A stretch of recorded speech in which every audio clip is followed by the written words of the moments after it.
L'entretien des patriotes, bonjour à tous, heureux de vous retrouver. Discours de Macron à l'Union européenne, halte au fou ou halte au feu?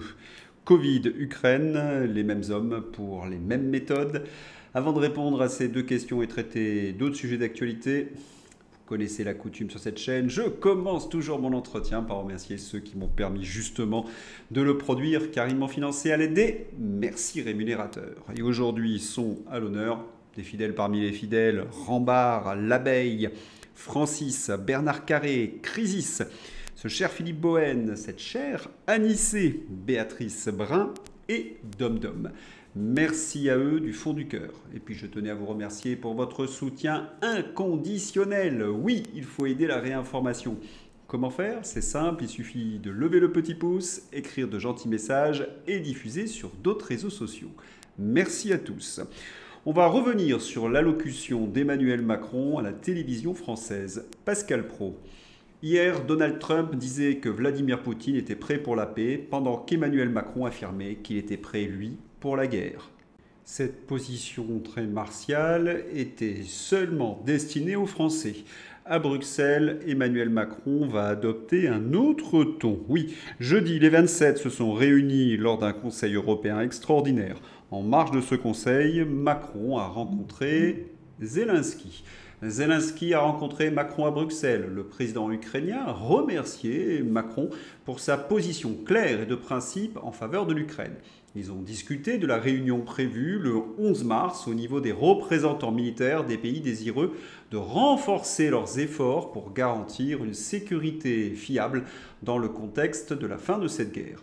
Nous avons coordonné nos positions et les prochaines étapes. La guerre doit se terminer le plus vite possible, a écrit Zelensky sur son compte X. Cette communication était destinée à l'international, certainement pas au peuple français. Macron semble se soumettre aux désirs des Américains. Information reportée malgré tout par le Parisien. Zelensky remercie Emmanuel Macron. Je lui suis reconnaissant pour sa vision claire et pour nos efforts conjoints en vue de parvenir à la paix. On connaît la chanson avec Emmanuel Macron. La guerre, c'est pour terroriser les Français. La paix, c'est pour rassurer ses partenaires européens et américains. Un en même temps dont nous avons tristement l'habitude. Autant. Nous sommes des alliés loyaux et fidèles, répond Macron à Trump. Le président français, Emmanuel Macron, a affirmé jeudi que les Français étaient des alliés loyaux et fidèles en réponse à des propos de Donald Trump mettant en cause l'engagement de la France envers la défense des États-Unis dans le cadre de l'OTAN. Alliés loyaux et fidèles, c'est-à-dire des serpillères. Urgent.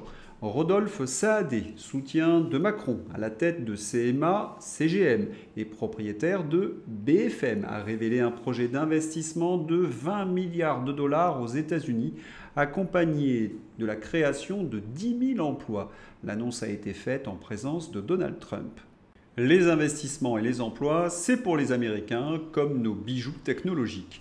On est en train de céder aux Américains l'entreprise française LMB Aerospace, impliquée dans les Rafales et sous-marins nucléaires. Mais Emmanuel Macron nous parle de souveraineté, de réarmement. Très bien, bravo, mais il faut passer aux actes, Monsieur le Président, et bloquer cette cession. Cela me pose un souci, cette extension d'un point de vue européen. La politique nucléaire se décide sur des années. Et on laisse partir des industries françaises chez les Américains. Oui, cela me pose un véritable problème. Et oui, on connaît la méthode. Quand Macron agite le patriotisme, c'est pour mieux vendre sur la droite nos fleurons technologiques et notre nucléaire. C'est immonde. Quand il signe des accords de libre-échange sur la gauche, tout de suite sur la droite, Macron parle de souveraineté et de circuit court. Oui, toujours la même arnaque, toujours la même traîtrise. Emmanuel Macron a tenu un plan presse jeudi, et là, ce n'était pas destiné à l'international, mais au public français. Emmanuel Macron. En 2025, l'Union européenne fournira à l'Ukraine 30 milliards d'euros financés par les avoirs russes. Ont-ils puisé dans les avoirs russes? Non, pas vraiment. Ce sont les intérêts de ces avoirs qui vont être utilisés et que l'Europe devra un jour rembourser. C'est du grand n'importe quoi. Et cet argent a pour but d'éviter à l'État ukrainien son effondrement. Oui, l'État ukrainien, c'est un cadavre sous perfusion d'argent européen. Premier ministre slovaque. La moitié de l'argent octroyé à l'Ukraine par l'Union européenne dans le cadre de l'aide est volé. À votre avis, seuls les Ukrainiens sont touchés par la corruption, pas les Européens? J'ai le souvenir de certains contrats avec le Qatar, le Big Pharma et les autres. Et quand on voit la presse unanime derrière le poudré, je commence à avoir, comment dirais-je, quelques certitudes. Et oui, Macron ment, manipule les émotions des Français, dit le tout et son contraire et utilise l'inversion accusatoire. Tout le monde le sait, sauf les journalistes aux ordres. Étonnant, non? Illustration avec la conférence de presse en marge de ce sommet. Emmanuel Macron sur Vladimir Poutine. Nous avons démasqué son jeu. S'il y a un cessez-le-feu, ce n'est pas pour faire la paix durablement. Ce sera pour mieux reprendre la guerre. Dire cela, c'est effarant. Mais comment ose-t-il? Qui croit-il tromper? Les Français, manifestement. La réalité. Le Figaro. Guerre en Ukraine, un cessez-le-feu temporaire serait inacceptable, prévient la Russie. La diplomatie russe exige ce jeudi des accords fermes sur un règlement définitif, à l'opposé des suggestions de Paris et de Kiev. Je vous renvoie à mon entretien d'hier, conféré Renaud Girard, grand reporter au Figaro, qui expliquait que les accords de Minsk étaient un marché de dupes pour les Russes. Les cessez-le-feu permettaient à Kiev de gagner du temps, de se réarmer, pour ensuite reprendre les hostilités vis-à-vis des Russes du Donbass. Vladimir Poutine veut cesser cette arnaque. Guerre en Ukraine. Je sais que Vladimir Poutine peut trahir les accords qu'il signe, et je peux en témoigner, affirme Emmanuel le menteur Macron. Macron témoin de moralité, ça c'est nouveau. C'était ce même Macron, souvenez-vous, qui jurait pendant la pandémie qu'il n'y aurait pas de passe sanitaire, qu'il n'y aurait pas de persécution contre les non-vaccinés. On connaît la suite. Et puis, de Trump en passant par Hollande et Merkel, tous ont avoué que c'était les Occidentaux qui n'avaient pas respecté les accords de Minsk. Son mensonge à Macron, ce n'est même pas gonflé, c'est bête.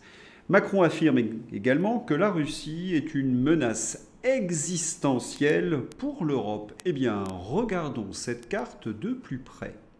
La Russie est-elle à nos frontières? Non, même mieux. Il y a 35 ans, l'Union soviétique avait sa frontière avec la RFA, l'Autriche, la Grèce. Et aujourd'hui, la Russie a reculé de près de 2000 km. Ce sont donc les frontières de l'Europe qui se sont déplacées vers la Russie. Et avec ces frontières, des bases de l'OTAN. La Russie est encerclée, donc, par des bases otanesques. Et les Occidentaux avaient promis à l'époque à Gorbatchev de ne pas toucher à l'Ukraine. On connaît la suite. Vous comprenez mieux ainsi pourquoi Emmanuel Macron n'a plus aucune crédibilité à l'international, et les Russes d'ailleurs ne s'en soucient pas de ce pitre. Non, ils n'ont que du mépris pour le président de la République française. Macron est déconnecté de la réalité après avoir qualifié la Russie de menace pour l'Europe, réagit Moscou. Il fait chaque jour des déclarations complètement décalées qui contredisent les précédentes. C'est un conteur. On pourrait traduire également par affabulateur ou mythomane. Que faut-il retenir de ce sommet? Eh bien, ce que nous vous expliquons depuis des mois. La finalité de l'opération de propagande qui se déploie furieusement en ce moment, c'est ça, 800 milliards. Tout le reste n'est que littérature. Ces européistes ne sont-ils pas en train de faire un tour de passe-passe, c'est-à-dire de remplacer l'argent détourné des subventions pour l'Ukraine par les dessous de table des contrats d'armement? Je vous laisse répondre, mais il y a la vie réelle. L'effet Pustula Macron, le dingue, zone euro. La BCE revoit à la baisse ses prévisions de croissance et invoque une grande incertitude. Incertitude, traduisons, risque certain de récession, avec à la clé une crise économique majeure qui pourrait faire exploser la zone euro. Les raisons, vous les connaissez. D'abord, la guerre en Ukraine et les sanctions contre la Russie. L'Europe est arrivée à se priver d'un marché vital pour son économie, le marché russe. Ensuite, il y a les orientations de Pustula. Le Green Deal, la transition énergétique, le libre-échange et la mort programmée de l'automobile. Enfin, il y a la situation économique de la France qui pèse lourdement dans la balance. Marc Toiti. La dette, plus exactement le déficit budgétaire, va bientôt atteindre 100 milliards, c'est-à-dire le budget que l'on veut pour la défense. Ce n'est pas sérieux. Déjà que la dette était impossible à rembourser, Macron est un dingue qui non seulement ruine le pays, mais nous fait courir de grands risques stratégiques alors que nous ne faisons pas le poids. Et pourtant, les médias sont derrière lui et le vénèrent comme un dieu. Mais le principe de réalité va vite rattraper la France. Endettée à plus de 3 400 milliards, la France emprunte depuis ce matin à des taux jamais vus selon BFM Business. Les conséquences du règne Macron vont être terribles pour la France dans les années à venir. Voilà, Macron s'agite pour cacher la vérité aux Français. Alexandre Devecchio. Quand on parle beaucoup, c'est qu'on a peur de disparaître. C'est un aveu de faiblesse. Quand on a une stratégie claire, il n'y a pas besoin de multiplier les prises de parole. On est dans une forme de théâtre. Et si je dois vous résumer la pièce, cela tient en un seul mot, c'est la faute à Poutine. Les problèmes, chômage, Poutine. La dette, Poutine. Les retraites, Poutine. La corruption, Poutine. L'insécurité, Poutine. L'immigration, Poutine. Le déficit, Poutine. La pauvreté, Poutine. La pollution, Poutine. La précarité, Poutine, etc., etc. C'est pas ma faute, c'est la faute de Poutine. Si on a vendu nos fleurons nationaux, Alstom, etc., détruit les services publics, hôpitaux, éducation nationale, creusé notre dette au point qu'elle atteint 3 400 milliards, détruit nos entreprises, 66 000 faillites d'entreprises rien qu'en 2024, fait exploser notre chômage, au moins 2,3 millions de chômeurs, fait exploser la pauvreté, 10 millions de personnes vivant sous le seuil de pauvreté, fait baisser notre natalité au point qu'elle n'a jamais été aussi basse depuis la Seconde Guerre mondiale. Oui, c'est la faute à Poutine, c'est pas de ma faute. Cette attitude de Macron est puérile, immature, lamentable. Et pourtant, elle infuse dans la population française. Emmanuel de Villiers. Macron hier a pulvérisé tous ces records olympiques de baratin que l'intégralité des commentateurs sportifs pensaient hors d'atteinte. C'est le plus grand champion des jeux modernes. À la perche, aux 110 mètres haies, en saut en hauteur, c'est le grand Macronescu.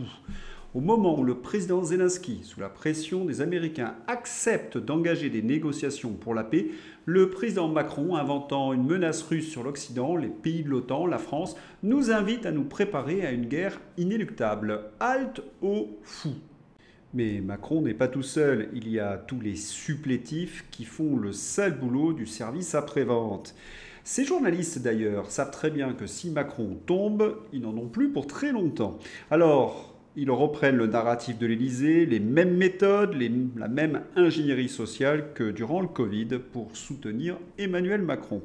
Premier élément, le mensonge frontal. La désinformation. Poutine a dit qu'il était en guerre contre nous, affirme Marion Van Rettergem sur France 5. Poutine n'a jamais déclaré être en guerre contre la France. L'Arcom, ça va ?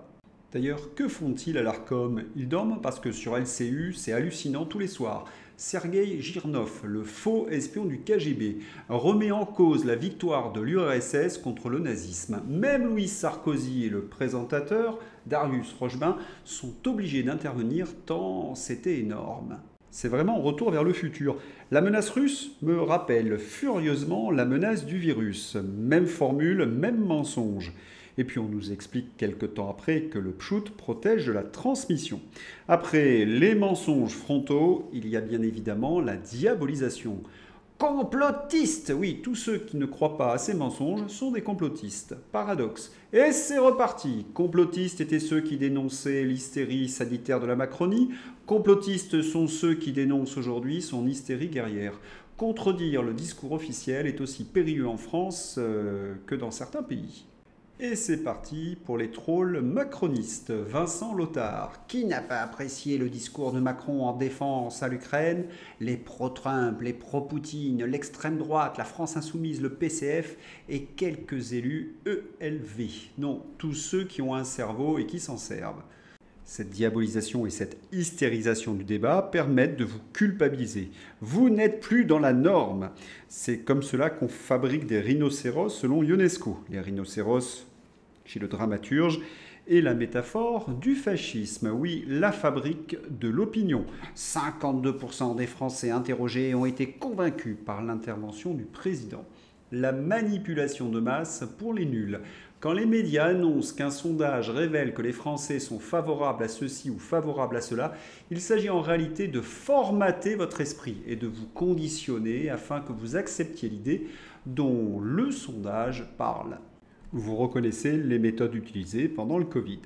Mais il y a un point très important dans la manipulation de masse. Il faut que les experts soient des tocards, des sans-cervelle, sans connaissance. C'est un point très important parce que cela empêche toute forme de nuance. C'est pour cette raison que vous avez sur les plateaux les Girnoff, les Alapoidi, les Yakovlev et les autres. Et Françoise Desgois, par exemple.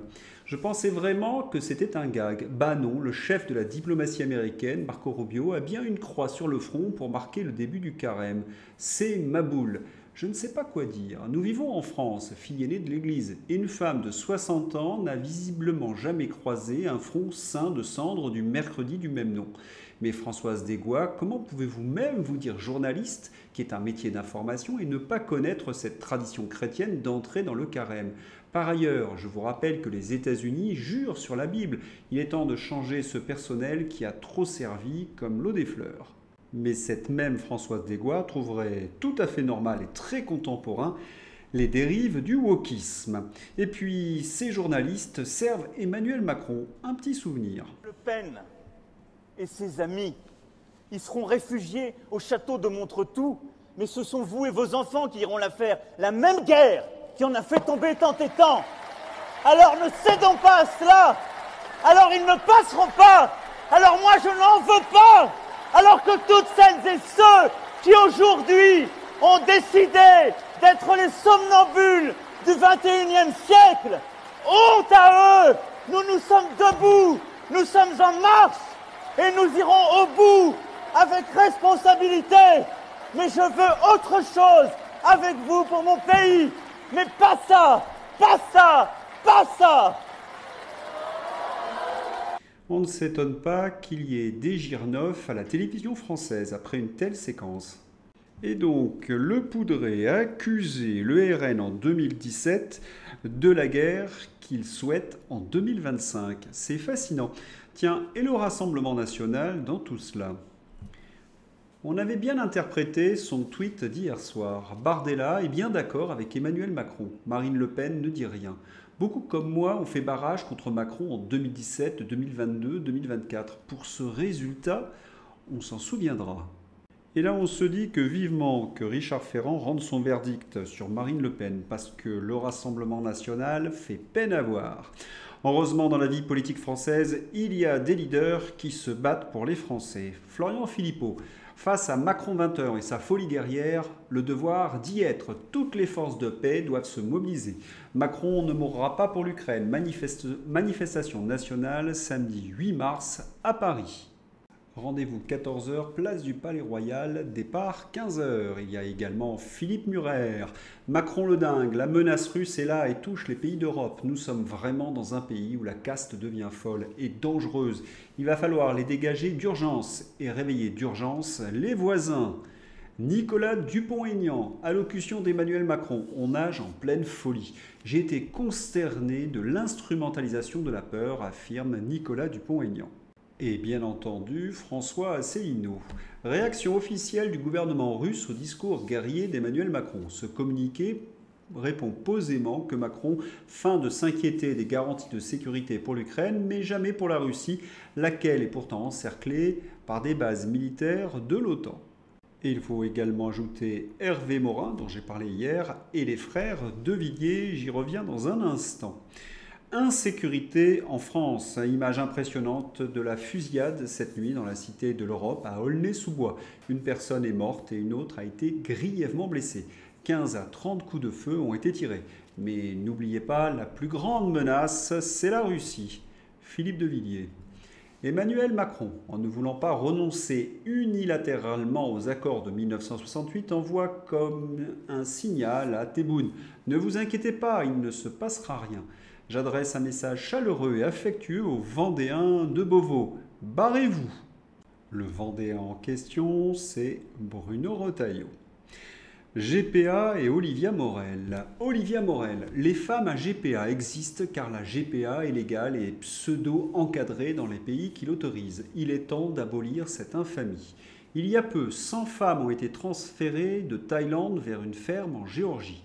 Elles étaient bourrées d'hormones, ont ponctionné leurs ovocytes. C'est absolument horrible. Dans Point de vue, Olivia Morel, elle-même née sous GPA, alerte sur les fermes à GPA.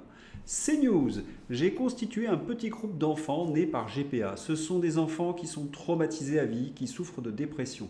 Les troubles peuvent apparaître plus tard, même dans la génération d'après, a estimé Olivia Morel, militante anti-GPA, dans l'heure des pros.